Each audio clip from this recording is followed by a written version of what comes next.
श्री की परम पूज्यतार प्रवर श्रीमद जिंदारण प्रणमंडलाचार्य जी महाराज की श्री चौदा ग्रंथादि राज की सिद्धांत देव की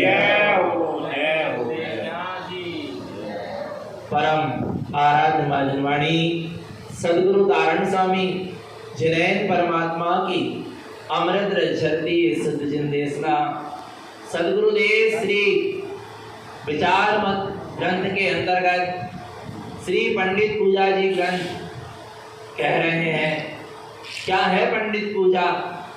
ज्ञानी आत्मार्थी सम्यक दृष्टि किसकी पूजा करता है, कैसे पूजा करता है, पूज्य का क्या स्वरूप है, पूजा का क्या स्वरूप है और पुजारी का क्या स्वरूप है। यहाँ सम्यक दृष्टि ज्ञानी किसकी पूजा करता है उसका पूरा विधान बतलाया, अर्थात देव पूजा का पूरा विधान बतलाया है, गुरु की पूजा का पूरा विधान बतलाया है और शास्त्र की पूजा का पूरा विधान बतलाया है। पर देव गुरु शास्त्र कौन है? सम्यक दृष्टि ज्ञानी की दृष्टि में कौन से देव, कौन से गुरु और कौन से शास्त्र की वह क्या करता है, पूजा करता है और कैसे पूजा की जाती है। आ रहा है सबसे पहले गुरु महाराज ने उस इष्ट देव का बोध कराया है जिसकी हमें पूजा करना।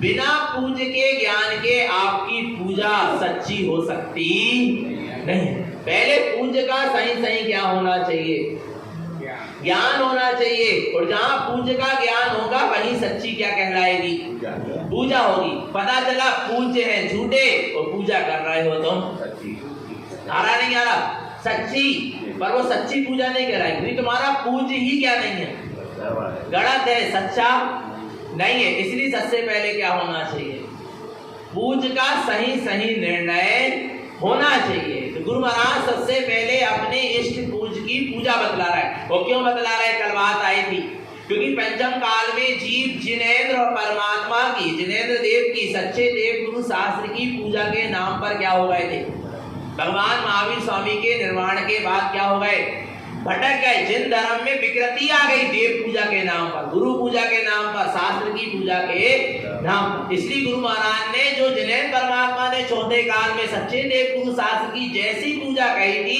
वैसी की वैसी पूजा हम पंचम काल के भव्य जीवों के लिए दे, और कोई बिरले जीव ऐसी पूजा कर पाएंगे जैसी सदगुरु धारण करण देव कह रहे हैं।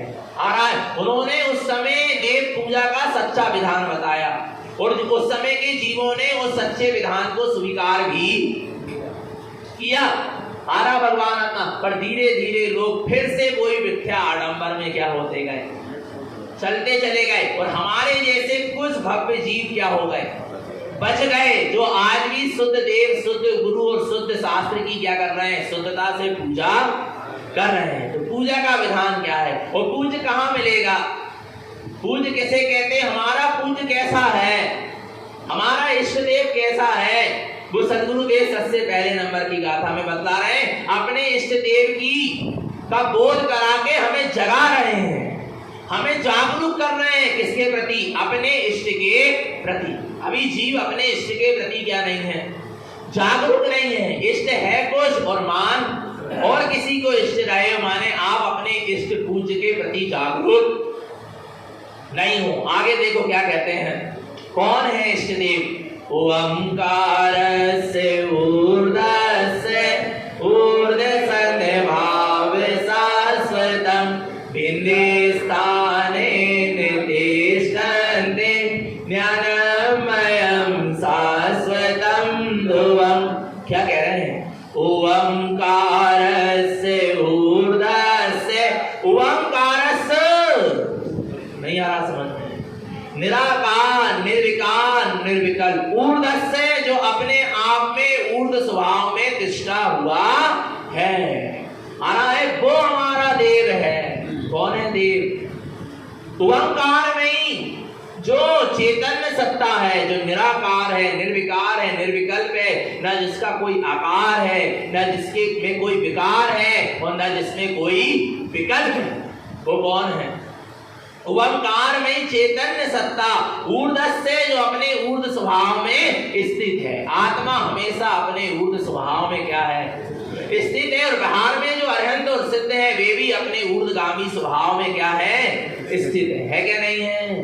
क्योंकि आत्मा का स्वभाव ऊर्ध्वगमन करने का है। जब भी अरे संसारी की आत्मा कहो, चाहे सिद्धों की या अरहंतों की आत्मा कहो, ज्ञानियों की आत्मा कहो, सबकी आत्मा का स्वभाव क्या है?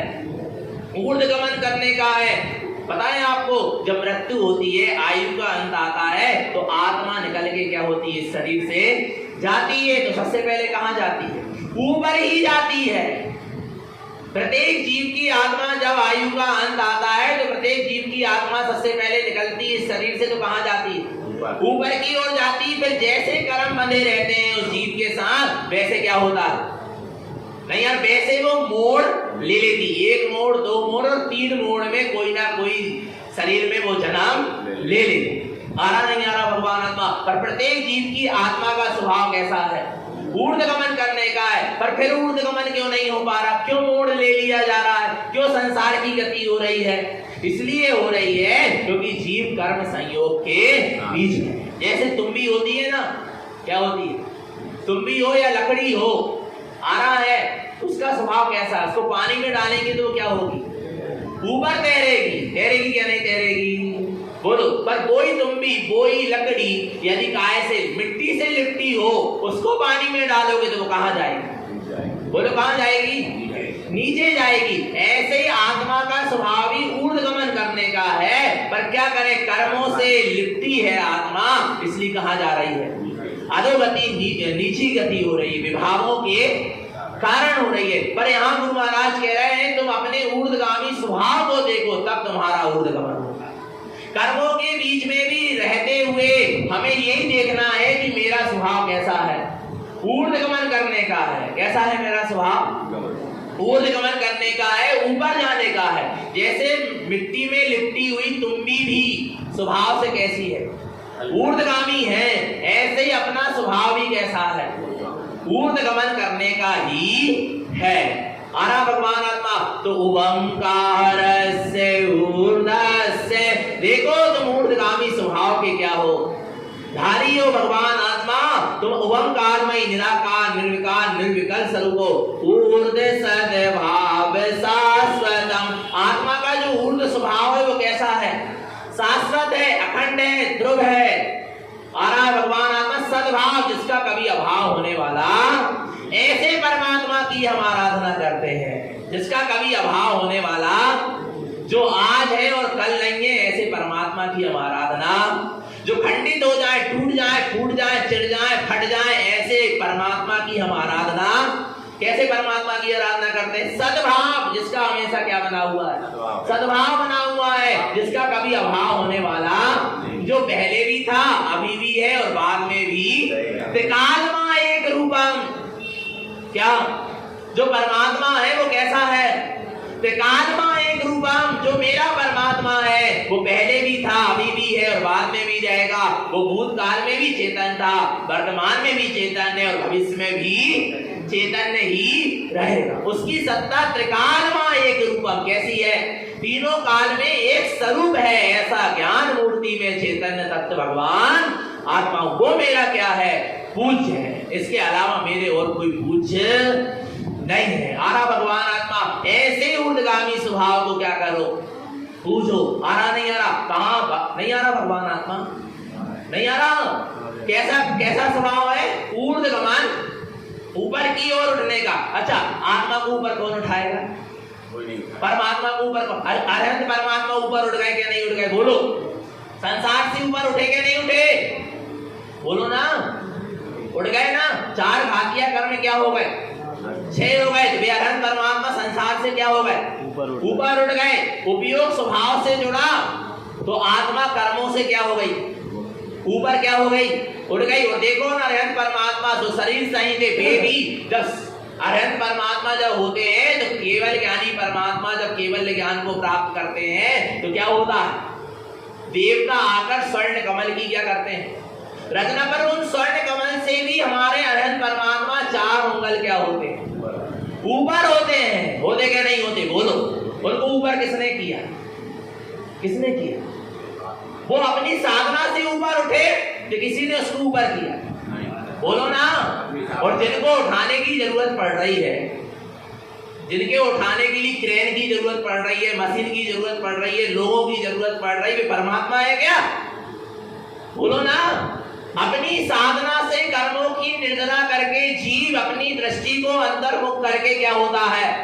ऊपर उठता है। दूसरे को दूसरों के द्वारा ऊपर उठाया जाता नहीं, और जो दूसरों के द्वारा उठाए जा रहे हैं भगवान आत्मा भी परमात्मा नहीं आ रहा है। तुमने कितने नीचे गिरा दिया अध्ययन को, यानी क्रेन और मशीन से तुम्हारे परमात्मा क्या हो रहा है? ऊपर उठ रहे हैं, तो नहीं आ रहा भगवान आत्मा, जबकि वे अपनी साधना से क्या हुए हैं?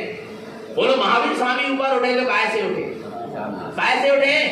अपनी साधना से उठे, अपने अंतर्मुख होकर उठे, अपने अनंत चतुष्टय को प्रकट कर कर। आ रहा नहीं आ रहा। और हम भी जब भी ऊपर उठेंगे तो अपने ऊर्ध्वगामी स्वभाव के अनुभव कर कर ही उठेंगे। हम भी जब भी ऊपर उठेंगे अर्थात परमात्मा दशा को प्रकट करेंगे तो अपनी परमात्मा सत्ता का अनुभव कर कर ही करेंगे। पक्का है क्या? नहीं है भगवान आत्मा? नहीं आ रहा समझ में? आ रहा है। ऐसा परमात्मा स्वरूप की आराधना करो। ऊर्ध्व सद्भाव शाश्वतम, जो ऊर्ध्व स्वभावी वाला था, है और सद्भाव। किसको कहते हैं? सद्भाव। सद्भाव माने जो सदा से था, जिसका कभी अभाव होने वाला। शाश्वतम कैसा है? शाश्वत है। अच्छा, कहाँ तिष्ठ रहा है? कहाँ तिष्ठ रहा है ऐसा परमात्मा? कहाँ मिलेंगे? भगवान के समोसरण चौथे कान विदेश क्षेत्र में। बोलो बोलो, कहाँ मिलेगा ऐसा परमात्मा? कहाँ करें? कहीं दूरी नहीं है। कहीं क्या नहीं है? दूरी नहीं है भगवान आत्मा। ना वो कहीं तीर्थों में मिलेगा, ना पहाड़ों में, ना जंगलों में, ना गुफाओं में। कहाँ मिलेगा वो परमात्मा? कहाँ है? विचार करना। बिंदिस्थाने नितिष्ठन्ते। बहुत से लोग बिंदिस्थान का अर्थ निकाल रहे हैं कि बिंदिस्थान माने लोक के अग्र भाग में, माने सिद्धालय में परमात्मा तिष्ठता है। वहां तो सिद्ध भगवान तिष्ठते हैं, पर भगवान आत्मा यहाँ बिंदिस्थान का मतलब है कि ज्ञानी की निर्विकल्प अनुभूति में वो परमात्मा तिष्ठता है। कहाँ तिष्ठता है? कहाँ दर्शन होंगे उस परमात्मा के? बिंदिस्थाने नितिष्ठन्ते, जो अपने बिंदिस्थान में तिष्ठ रहा है, अर्थात अपने निर्विकल्प स्वानुभव में तिष्ठ रहा है, उस परमात्मा को नमस्कार है। उस देव को क्या है? नमस्कार है, जो ओंकारमयी है, निराकार है, निर्विकार है, निर्विकल्प है, ऊर्ध्व से अपने ऊर्ध्व स्वभाव में स्थित है। और भगवान आत्मा हमेशा हमेशा के लिए अपने ऊर्ध्व स्वभाव में ही स्थित रहने वाला, जिसने अपने ऊर्ध्वगामी स्वभाव को कभी छोड़ा नहीं है, उस निःशुद्धात्म देव को यहाँ पर क्या हो रहा है? नमस्कार हो रहा है। जो कहाँ तिष्ठ रहा है? कहाँ तिष्ठ रहा है? बिंदिस्थाने नितिष्ठन्ते। कहाँ तिष्ठ रहा है? कहाँ तिष्ठ रहा? बोलो। बिंदिस्थान में तिष्ठ रहा है। आरा भगवान निर्विकल्प स्वानुभव में तिष्ठ रहा। हमने कहा था जो माला रोहण में ओंकार निकला, तो कहां से निकला? नाभि कमल से, क्योंकि ओंकार नाभि कमल से ही निकलेगा और ओंकार कंठ या मुख से निकलेगा। गुरु महाराज की पूरी साधना षट कमल की है। काय की है? आरा नाभि कमल से निकला ओंकारस, वहां निकला था ओंकारस, ओंकार वेदंती। और यहाँ कह रहे ओंकारस, ओंकारस माने ओंकार में स्थित ही है। और वहां पर ओंकार का क्या हो रहा था? अनुभव हो रहा था, वेदन हो रहा था। आरा भगवान आत्मा। पर यहाँ जब ओंकार से निकला, नाभि कमल से जो ओंकार निकला, वो कहाँ पहुंचा? कहाँ पहुंचा? नहीं आ रहा समझ में? ओंकार नाभि कमल से ओंकार निकला और बिंदिस्थाने नितिष्ठन्ते। कहाँ जाकर तिष्ठ गया? बिंदिस्थान में जाकर तिष्ठ गया, अर्थात निर्विकल्प सिद्ध स्वरूप में जाकर तिष्ठ गया। बहुत ऊंचे गुरु महाराज की ये लाइन है भगवान आत्मा, ये गाथा है जो बिल्कुल शुद्ध स्वानुभव से निकली हुई है। आ रहा है बिंदिस्थाने नितिष्ठन्ते। वो अपने ही निर्विकल्प स्वभाव में, अपने ही निर्विकल्प अनुभूति में, अपने ही निर्विकल्प स्वानुभूति में क्या हो रहा है? तिष्ठ रहा है। कैसा है वो? कैसा है? कैसा है मेरा देव जिसकी मुझे पूजा करने जाना है? पहले बोध करो देव का, नहीं तो देव पूजा के नाम पर क्या हो जाओगे? ठगे जाओगे, भटक जाओगे। ज्ञानमयम शाश्वतम ध्रुवम। कैसा है? कैसा है? बोलो। ज्ञानमयम, ज्ञानमयी है, ज्ञानमयी। जड़ नहीं है, अचेतन नहीं है, पुद्गल का पिंड नहीं है, स्पर्श स्कंद मरण वाला नहीं है, जिसके प्रदेश प्रदेश में ज्ञान विलस रहा है, अनंतानंद ज्ञान विलस रहा है, ऐसा मेरा सच्चा क्या है? देव।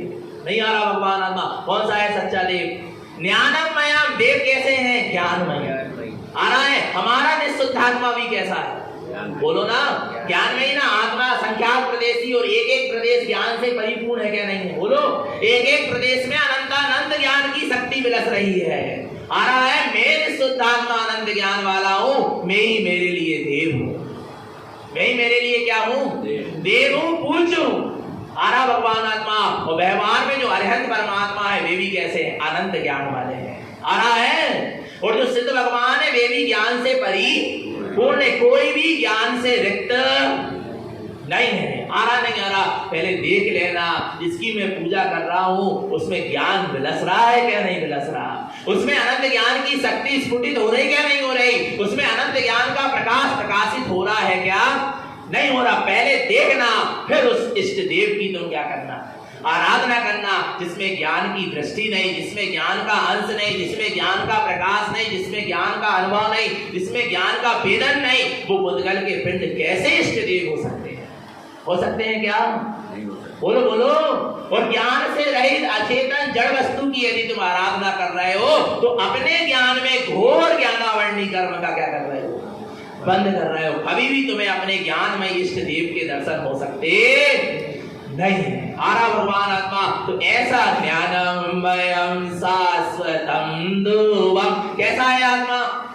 कैसा है आत्मा? ज्ञान में ये शाश्वत ध्रुवम, ध्रुव नहीं कहा। एक इसलिए मैंने कहा गुरु महाराज के एक भी शब्द अक्षर हिंदी में क्या नहीं होना चाहिए, फेर फार नहीं, ध्रुवम। कई लोग बड़ा मंत्र पढ़ते हैं, ओम प्रियम श्रियम अरहंत सर्वन्यम सिद्ध सिद्धम, ध्रुवम नहीं है। क्या है? ध्रुवम। शुद्ध पढ़ा करा करो। ओम प्रियम श्रियम अरहंत सर्वन्यम सिद्ध सिद्धम ध्रुवम जयम स्वयं जयम जयम उत्पन्नम जयम। आ रहा है? यहाँ भी क्या लिखा है? ध्रुवम। देखो, ध्रुव में, किसमें? ध्रुव में उत्पाद और व्यय की अपेक्षा ध्रुव है। जिसमें उत्पाद व्यय हो रहा है वो क्या है? ध्रुव है। ध्रुव का मतलब जैसे मिट्टी है, मिट्टी अपने आप में क्या? ध्रुव है क्या? नहीं है? बोलो। ध्रुव माने शाश्वत है क्या? नहीं है? आ रहा नहीं। पर उसकी पर्याय में क्या होता है? उत्पाद और व्यय हो रहा, माने उत्पाद और व्यय की पर्याय दिख रही है यदि ध्रुव कहोगे तो। जैसे मिट्टी, मिट्टी तो क्या बना? घड़ा बना। क्या बना?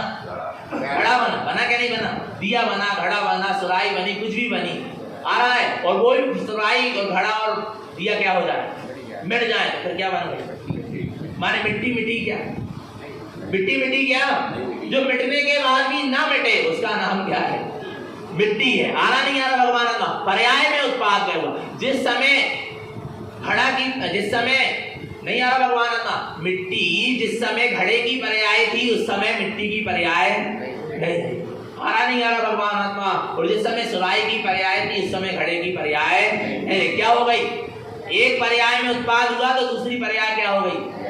व्यय हो गई। और दूसरी पर्याय उत्पन्न हुई तो पूर्व की पर्याय क्या हो गई? व्यय हो गई। माने पर्यायों में उत्पाद और क्या होता है? पर मिट्टी तो जो की त्यों है क्या? नहीं? उसका नाम क्या है? ध्रुव। पर यहाँ पर गुरु महाराज कह रहे हैं तुम उत्पाद और व्यय रूपी पर्याय को भी मत देखो। आत्मा में नाना प्रकार की क्या हो रही? जब मिथ्या दर्शन था तब सम्यक दर्शन था क्या? जब मिथ्या दर्शन की पर्याय क्या हुई? व्यय हुई। तब सम्यक दर्शन की पर्याय क्या हुई? प्रकट हुई। पर आत्मा जिस समय सम्यक मिथ्या दर्शन था उस समय भी था क्या? नहीं था? बोलो। और जिस समय सम्यक दर्शन हुआ उस समय भी आत्मा है क्या? नहीं है? पक्का है क्या? नहीं है? पक्का आ रहा नहीं? आ रहा समझ में भगवान? जिस समय राग देश था तो राग देश की पर्याय का व्यय हुआ तो बीत रागता क्या हुई? प्रकट हुई। तो जिस समय राग देश था उस समय भी आत्मा था क्या? नहीं था? और जिस समय बीत रागता प्रकट हुई समय भी आत्मा है क्या? नहीं है? आ रहा नहीं? आ रहा। तुम उत्पाद और व्यय को मत देखो, माने नाना प्रकार की पर्यायों को मत देखो। जहां पर तुम ध्रुव को देखोगे वहां पर आपको उत्पाद व्यय नजर आएगा। आ रहा नहीं आ रहा भगवान आत्मा। पर जहां पर आप किसको देखोगे, धूप, तो वहां कुछ नहीं है, ना उत्पाद है और ना वय का विकल्प है। धूप माने धूप, शाश्वत अखंड शुद्ध परम पारणामिक चेतन भाव, जहां कुछ भी नहीं है, जहां ये विकल्प ही नहीं है कि कौन सी पर्याय क्षय हो रही है और कौन सी पर्याय उत्पन्न हो रही है, कौन सी पर्याय का वय हो रहा और कौन सी पर्याय उत्पन्न हो रही। जहां ध्रुव में जीव तिष्ठता है, काय में ध्रुव समझ में आ रहा, जहां ध्रुव स्वभाव में जीव तिष्ठता, उसको ये भी विकल्प नहीं मैं कितने गुण स्थान चढ़ गया, मेरा कौन सा गुण स्थान आ गया, मेरी कितनी विशुद्धता हो गई, मुझे कितना आत्मा का अनुभव, ये कोई विकल्प नहीं होता। इसलिए गुरु महाराज ने पहली गाथा में ही निर्विकल्प कर दिया। निर्विकल्प के विकल्प से भी क्या कर दिया, निर्विकल्प कर दिया। धुप कहते, क्या कह के, धुप माने है और है ऐसा भी वहां विकल्प नहीं है। उसका नाम क्या है, धुप है सत्ता माने है सत्ता है क्या नहीं, अपनी सत्ता है क्या नहीं, बोलो, है सत्ता है, पर वहां पर है सत्ता का भी बोध विकल्प नहीं है। सत्ता है माने है, आपको है ऐसा कहने की भी जरूरत नहीं है, माने नहीं आ रहा। मैं बैराग हूं माने, मेरे को दोहराना पड़ रहा है क्या बार बार, मैं बैराग हूं, मैं बैराग हूं, मैं बैराग हूं, मैं बैराग हूं माने, बैठ गई ना मानता मैं, बोलो ना, बैठ गया कि नहीं बैठ गया मानता मैं। कब नकारोगे इस चीज को, नकार पाओगे क्या, ना नकारना है ना स्वीकार करना है। जो सत्ता है उसको ना नकारा जाता है और ना उसको स्वीकार किया जाता, वो तो है माने है, नहीं आ रहा भगवान आत्मा। इसलिए इसका नाम क्या है, ध्रुवम। बहुत गहरी अनुभूति, बहुत गहरी अनुभूति भगवान आत्मा, एक एक शब्द में बहुत गहरा रहस्य पड़ा हुआ है। जब तो लोगों को अर्थ निकालते नहीं बनता चलता ग्रंथों का आ रहा है, क्योंकि जो व्याकरण से देखेंगे, क्षयोत्सम से देखेंगे, बुद्धि से देखेंगे, मन से देखेंगे, शास्त्रीय ज्ञान से देखेंगे, वे कभी अर्थ नहीं, जो क्षयोत्सम और जो आगम से भी देखेंगे, वे भी गुरु महाराज के ग्रंथों का अर्थ नहीं निकाल। हाँ, जो श्रद्धा से, समर्पणता से गुरु महाराज के प्रति पूर्ण आस्था से बैठेंगे लेकर, वो गुरु महाराज के ग्रंथों का अर्थ क्या कर पाएंगे, निकाल पाएंगे। निकाल क्या पाएंगे, उनके अंदर से क्या होगा, निकलेगा। अर्थ निकालना नहीं पड़ता, अर्थ क्या होता है, निकलता जाता है। मक्खन निकालना नहीं पड़ता, तुम मही को क्या करते जाओ, दही को मतते जाओ, मतते जाओ, मतते जाओ, मक्खन अपने आप क्या होता जाता है, निकलता चला जाता है, ऊपर आता चला जाता है। बस ये गुरु महाराज की गाथाओं को श्रद्धा से, समर्पणता से, आस्था से, निष्ठा से, अपने आत्म कल्याण की रुचि से और पूर्ण आत्म कल्याण के प्रति समर्पण होकर इन गुरु महाराज के ग्रंथों की गाथाओं का मंथन करते जाओ, मंथन करते जाओ, मंथन करते जाओ। इनका अर्थ रूपी मक्खन अपने आप क्या होगा, निकलेगा। और फिर वो अर्थ रूपी मक्खन से ती अर्थ निकलेगा, ती अर्थ रूपी घी निकलेगा। आ रहा नहीं आ रहा भगवान आत्मा, जिससे तेरा मोक्ष का मार्ग बनेगा। आया नहीं आया, ऐसे ध्रुव स्वभाव की तुम साधना करो। ऐसा जो ध्रुव है, जो शाश्वत है, अखंड है, अपने आप में परिपूर्ण है। यहाँ ध्रुव कहा माने स्वभाव को लिया, किसको लिया, और ध्रुव कहते तो अरहंत दिखते, सिद्ध भी दिख सकते थे, पर ध्रुव में ना अरहंत और ना सिद्ध, क्योंकि अरहंत और सिद्ध भी क्या है, पर्याय। एक चीज बताओ, जब महावीर अरहंत नहीं हुए उस समय भी चेतन थे क्या नहीं थे, बोलो ना। जब महावीर सिद्ध नहीं हुए तब भी चेतन थे क्या नहीं थे ना। तो तुम किसको देख रहे हो, जो पर्याय प्रकट हुई उसको देख रहे हो, क्या जहां से पर्याय प्रकट हुई उसको देख रहे हो, नहीं आ रहा भगवान आत्मा। इसलिए गुरु महाराज कह रहे, यदि तुम पंच परमेष्टि को सामने रखोगे तो तुम्हें पर्याय दिखेगी, उत्पाद और वय दिखेगा।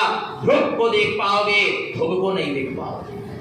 किसको नहीं देख पाओगे, ध्रुव को नहीं देख पाओगे। इसलिए भगवान आत्मा, तुम ध्रुव को मत देखो, तुम पंच परमेष्टि को मत देखो, आत्मा से नाना प्रकार की जो पर्याय उत्पन्न हो रही है उसको मत देखो। तुम एक अखंड अपना जो ध्रुव परम पारणामिक स्वभाव है उसको देखो। फिर वहां पर कुछ नहीं दिखेगा। फिर वहां पर क्या दिख रहा है, वहां पर क्या दिख रहा है, क्या दिख रहा है, मात्र अपना शुद्ध स्वभाव दिख रहा है, उसके अलावा और कुछ भी दिखाई नहीं दे रहा। ऐसा हमारा ध्रुव अपना इष्ट परम पारणामिक ज्ञानमय चैतन्य स्वभाव है, वही मेरा सच्चा क्या है, देव है माने। अब ऐसे देव की अनुभूति कैसे होगी, ऐसे देव की अनुभूति कैसे होगी, ऐसे देव के दर्शन की विधि क्या है, ऐसे देव का पूजन का विधान क्या है उसको गुरु महाराज अब आगे गाथा में कहेंगे। पक्का है क्या नहीं? अपने ध्रुव देव से मिलना क्या नहीं मिलना, अपने ज्ञान में ही शुद्धात्म देव से मिलना क्या नहीं मिलना, दर्शन करना क्या नहीं करना। कैसे होगा दर्शन? कैसे होगा? ऐसे हो जाएगा हाथ जोड़ के, सीट झुका के। अच्छा नेत्र बंद करके तो होगा, अच्छा नेत्र खोल के तो होगा। कैसे होगा? कैसे होगा बोलो ना, कैसे होगा दर्शन? अरे जड़ की क्रिया से चेतन के दर्शन होने वाले, हमने कल भी कहा था, जड़ की क्रिया से चेतन के दर्शन होने वाले। मन वचन काय ये सब क्या है? जड़ है, पुद्गल की पर्याय है, और इससे तुम्हें चेतन का अनुभव होने वाला नहीं। मन वचन काय की पर्यायों से तुम चेतन की पर्याय को तो देख सकते हो, पर चेतन को नहीं देख सकते। नहीं आ रहा भगवान आत्मा, नहीं आ रहा, नहीं आ रहा भगवान आत्मा। किसको देखना हमको? चेतन को क्या पर्याय को? स्वभाव को क्या पर्याय को? बोलो पर्याय को मत देखना, पर्याय को भी छूट जाएगी, मिला जाएगी, पर चेतन स्वभाव मिलाने वाला नहीं है। किसको देखना है? अच्छा तारण स्वामी का जो नग्न शरीर था वो तारण स्वामी था क्या? उनकी जो शुद्धात्मा थी वो तारण स्वामी? नहीं आ रहा भगवान आत्मा। और आंखों से क्या दिखेगा? पर्याय दिखेगी। तारण स्वामी की जो नग्न दिगंबर क्या थी? पर्याय थी, वो क्या हो सकती है? पर तारण स्वामी का शुद्ध स्वभाव कैसे दिखेगा? कैसे दिखेगा? जड़ से जड़ ही दिखेगा, चेतन दिखने वाला। और तुझे देखना किसको है? अच्छा एक चीज बता, ईमानदारी से बता, बाजार में केला खरीदने जाते क्या देखकर केला खरीदते? छिलका क्या दल? बोलो। दिखता तो छिलका ही, दिखता क्या है जो नहीं दिख रहा है? हम कह रहे तुम देखते किसको? छिलके को देखते हो। छिलके को देख के केला खरीदते तो नकली भी खरीद के ले आते जो बिल्कुल वैसे ही दिख रहा है। नहीं आ रही समझ में? छिलका को देखकर केला खरीद रहे हो क्या दल को देखकर खरीद रहे हो? बोलो बोलो ना। दल को। देख क्या रहा? मैं ये नहीं पूछा, देख तो रहा है छिलका, पर देख किसको रहा है वो? तुम दल को। नहीं तो वैसे ही का वैसा बिल्कुल पीला पीला, थोड़ी थोड़ी लाल काली काली लाइन पड़ेगी और ऐसा प्लास्टिक का रखा हो, खरीद के ले आओगे क्या? देख तो वैसे ही रहा ना। नहीं आ रहा समझ में? किसको देख के खरीद रहा है? किसको देख के खरीद रहा है? नहीं आ रहा। देख क्या रहा है इससे मतलब नहीं है, देख किसको रहा है मतलब इससे किसको देख रहा है? बोलो। वो छिलके के अंदर दल है तब हम उसको लेकर आ रहे हैं, और उस छिलके के अंदर यदि दल नहीं है तो उस छिलके को हम लेकर आ सकते नहीं है। नहीं आ रहा भगवान आत्मा। जिसके भीतर अनंत चतुष्टय दिखे, जिसके भीतर केवल ज्ञान दिखे, सर्वज्ञता दिखे, वीतरागता दिखे, तो उपदेशतापना दिखे, जिसके अंदर अनंत ज्ञान गुण विलसते हुए दिखे, उसको हम परमात्मा स्वीकार करेंगे, उसको हम चैतन्य स्वीकार करेंगे, भगवान स्वीकार करेंगे, देव स्वीकार करेंगे। नहीं आ रहा भगवान आत्मा। बाहर की चकाचौंध नहीं, बाहर के आकार नहीं, बाहर की शकल से नहीं, अंदर के गुणों से उसकी तुम क्या करो? पहचान करो। तो एक चीज बताओ, इन आंखों से क्या दिखा? छिलका दिखा या दल दिखा? छिलका दिखा। और अंदर का जो आपके अंदर में ज्ञान था, इसके अंदर क्या है? दल है, जो परखने की शक्ति ज्ञान में थी, उस ज्ञान चक्षु से तुम्हें आ रहा है। उस केले का क्या दिखा? दल दिखा। और बाहर के चक्षु से क्या दिखा? छिलका दिखा। नहीं आ रहा समझ में? नहीं आ रहा समझ में? एक अंधा भी हो ना, उसके हाथ में एक प्लास्टिक का केला पकड़ा और एक ओरिजिनल केला पकड़ा, क्या हो जाएगा? समझ जाएगा। बोलो ना, क्या करेगा? ओरिजिनल पकड़ेगा नहीं पकड़ेगा? बोलो भगवान आत्मा। किसको ग्रहण करके ले जाएगा? अरे उन्हें कौन सी आंखों से देखा केला? ज्ञान। नहीं आ रहा भगवान आत्मा। अरे यदि तू पर का दर्शन भी कर रहा है तो ज्ञान चक्षु से कर रहा है, फिर निज के दर्शन करने के लिए क्या जड़ चक्षु चाहिए? नहीं आ रहा समझ में? पर के दर्शन भी किससे कर रहा है? बोल किससे कर रहा है? बोलो ना। इन आंखों से आप मेरे को देख रहे हो, जो आंख आपकी मेरे को देख रही है, यदि देखती तो मुर्दे की आंख भी सबको देखती। देखती क्या नहीं देखती? बोलो किससे देख रहा है? कौन देख रहा है? पर को भी देख रहा है तो ज्ञान चक्षु ही देख रहा है। और जब पर को देखने के लिए, जड़ को देखने के लिए ज्ञान चक्षु चाहिए, तो निज को देखने के लिए क्या जड़ चक्षु चाहिए? बोलो बोलो, जड़ नेत्र चाहिए क्या? नहीं आ रहा भगवान आत्मा। फिर किससे देखना है? किससे देखना है? ज्ञान चक्षु खोल के तू देख तो जरा। कौन से चक्षु? कौन चक्षु? ज्ञान चक्षु। और जब तक ज्ञान चक्षु नहीं खोलेगा तब तक परमात्मा दूर दिखेंगे, विदेश क्षेत्र में दिखेंगे, सम्मेद शिखर में दिखेंगे, मंदिरों में दिखेंगे, आरा सिद्धालय में दिखेंगे। जब तक क्या नहीं खुले हैं? ज्ञान चक्षु नहीं खुले, आरा नहीं, पर में ही तू परमात्मा की कल्पना करता रहेगा। पर जब तेरा ज्ञान चक्षु क्या होगा? बोलो, खुलेगा तो परमात्मा कहां दिखेगा? ज्ञान चक्षु खोल के तू देख तो जरा, जिसकी तुझे तलाश है वो तेरे पास है, जिसकी तुझे तलाश है वो तेरे पास है। आनंद स्रोत्र बह रहा फिर भी उदास है, अचरज है जल में रहकर मछली को प्यास है। गन्ने में जो मिठास है फूल में सुभास है, और आत्मा के कंठ में आनंद का वास है, और आत्मा के कंठ में आनंद का वास है। अरे ज्ञान चक्षु खोल के तू देख तो जरा, जिसकी तुझे तलाश है वो तेरे पास है। वास्तव में जिसके ज्ञान चक्षु खुल गए हैं, जिनको सम्यक दर्शन हो गया है, अंतर दृष्टि हो गई है, जिनकी स्वभाव की सन्मुखता हो गई है, उन्होंने परमात्मा को अपने में पाया है और अपने को ही परमात्मा पाया है। ऐसा सम्यक दृष्टि बोलो किसके दर्शन करने जाएगा? ऐसा सम्यक दृष्टि किसके हाथ जोड़ेगा? किसके सीट झुकाएगा? बोलो बोलो। नहीं आ रहा? जिसने कहां देख लिया? जिसने अपने में ही परमात्मा को देखा और अपने को ही परमात्मा देखा, क्योंकि ज्ञान चक्षु क्या हो गए हैं? खुल गए किसके? सम्यक दृष्टि के। इसलिए वो भगवान आत्मा पर परमात्मा की आराधना नहीं करेगा, अपने ज्ञान में चैतन्य स्वभाव की क्या करेगा? आराधना। अपने आप को परमात्मा देव सामने रखकर अब उसकी क्या होगी? पूजा होगी। क्योंकि पर परमात्मा की कई बार पूजा करी, पर भगवान आत्मा एक भी कर्म की निर्जरा नहीं होती।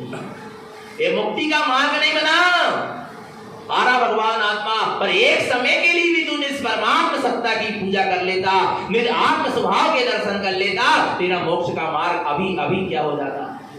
बन जाता। कर्मों की निर्जरा तड़ातड़ होने लगती। नहीं तो कई बार पढ़ते हैं ना, भाव भाव में समव शरण में क्या किया? भाव भाव में जी भगवान के कहां पहुंच गया? समवसरण में देखो जिन गुण भीनो। क्या किया? भाव भाव में समव शरण में देखो जिन गुण भीनो। भाव भाव में कई बार जीव भगवान के समूह शरण में चला गया और देखो जिन गुण भीनो, जिन्हें परमात्मा के गुणों को देखकर क्या हो गया? प्रसन्न हुआ, आनंदित हुआ, तो भी तेरा मोक्ष का मार्ग फिर क्या नहीं किया? भाव भाव में समवय शरण में देखो जिन गुण भीनो, लेकिन आत्म गुण नहीं छीनो। किसको नहीं पहचाना? आत्मा के गुणों को नहीं पहचाना, अपनी सत्ता को नहीं पहचाना, अपने स्वरूप को नहीं पहचाना, निज की पूजा नहीं हो पाई। आ रहा है, इसलिए संसार में क्या होता रहा? भटकता रहा। अब पूजा करना तो किसकी करो? पूजा करो एक की, शुद्धाता अपने ज्ञान में निज परमात्मा। अरे मेरे में कोई कमी हो, सुनो सुनो, जैसे कहते हैं ना, अपने बाप में कछु कमी हो दूसरे के बाप के पास जाओ, और अपने बाप के पास, अपने पिताजी के पास कोई कमी नहीं है, आ रहा नहीं आ रहा, तो हम दूसरे पिताजी के पास क्यों जाए? नहीं आ रहा भगवान आत्मा, दूसरों के गीत क्यों गाए? तो अपनी आत्मा में कोई कमी है का? बोलो ना, बोलो बोलो बोलो ना। अपनी आत्मा में अनंत चतुष्टय है, अपनी आत्मा में रत्नात्रय है, अपनी आत्मा में केवल ज्ञान छुपा हुआ है, अपनी आत्मा में अनंत गुण छुपे हुए हैं, पंच परमेष्ठी जैसी दशाएं छुपी हुई हैं, सिद्ध दशा प्रकट होने की शक्ति सामर्थ्य मेरी आत्मा में है, अनंत बल को लिए हुए मैं हूं। बोलो मेरी आत्मा में क्या कमी है? क्या नहीं है? बोलो ना। जब मेरी आत्मा में कमी नहीं है तो मैं क्या दूसरी की आत्मा को क्यों पूछूं? क्यों जाऊं? आ रहा नहीं आ रहा? पूरी शक्ति कहां लगाऊं? कहां लगाऊं? निज की आराधना में लगाऊं। एक एक समय कीमती है पंचम काल का। कारण स्वामी को पता था, एक तो बाहर में तुम्हें व्यवहार में भी अरहत सिद्ध मिलने वाले नहीं है पंचम काल में, फुकड़ जीव अपना समय क्या करेगा, परमात्मा की पूजा के नाम पर बर्बाद करेगा। इसलिए उन्होंने कह दिया कि तेरे निज आत्म स्वभाव में कोई कमी नहीं है, इसलिए तू अपने निज आत्म स्वभाव की ही क्या कर ले, पूजा कर। आरा भगवान आत्मा ऐसे निज आत्म स्वभाव की हमें क्या करना है, पूजा करना। करना क्या नहीं करना, और करना नहीं है होगी। जहां अपने इष्ट निज परमात्मा स्वभाव की दृष्टि होती वहां पूजा अपने आप होती है, करना नहीं पड़ती। क्योंकि करने का नाम कर्म और होने का नाम धर्म। हम यहाँ काय के लिए बैठे, कर्म के लिए कि धर्म के लिए, बोलो। धर्म के लिए बैठे तो धर्म होता है, धर्म करना, वो करने का नाम क्या है, कर्म। पानी को गर्म करना पड़ता है, पानी गर्म होता नहीं है, वो पानी को ठंडा करना नहीं पड़ता, पानी ठंडा होता है, क्योंकि वो उसका क्या है, धर्म है, गुण है। नहीं आ रहा भगवान आत्मा तो क्या कह रहे हैं, पूजा करना क्या नहीं करना, करना है क्या होगी। बिल्कुल अपने इष्ट पूज का पहले तुम्हें बोध हो जाए, ज्ञान हो जाए, निर्णय हो जाए, पूजा अपने आप होने लगे। तुम्हारी दृष्टि में बार बार वो झूलेगा कौन, तुम्हारा ज्ञानमयी ध्रुव स्वभाव, और निरंतर उसका वेदन प्रतिवेदन, उसकी निष्ठा, उसकी आस्था, उसकी दृष्टि, उसकी अनुभूति, उसकी प्रति अनुभूति, उसकी स्वानुभूति, उसकी सूरत, उसकी रमणता, उसकी लीनता प्रति समय अंतरम में होती रहेगी। इसी का नाम तो क्या है, पूजा। इसके अलावा और पशु पूजा नहीं है। तो करना है क्या नहीं करना। अब उस पूजा का विधान क्या है, उस इष्ट ज्ञानमयी परमात्मा देव को देखने की विधि क्या है, दर्शन पूजन की विधि क्या है, आगे गुरु महाराज हमको क्या करेंगे, बतलाएंगे। तो निरंतर चेतन आत्मा अपने स्वरूप की सूरत रखें, निरंतर अपना जीवन सम्यक और संयम में बना रहे। बोलिए आचार्य प्रवर श्रीमद जिनतारण तरण मंडलाचार्य जी महाराज की जय हो, सिद्धार्थ देव की जय हो, पंडित पूजाली ग्रंथादि राज की जय हो, परम तत्व परमात्मा की जय हो। जय नमस्तु तत् पंचहते आनंद।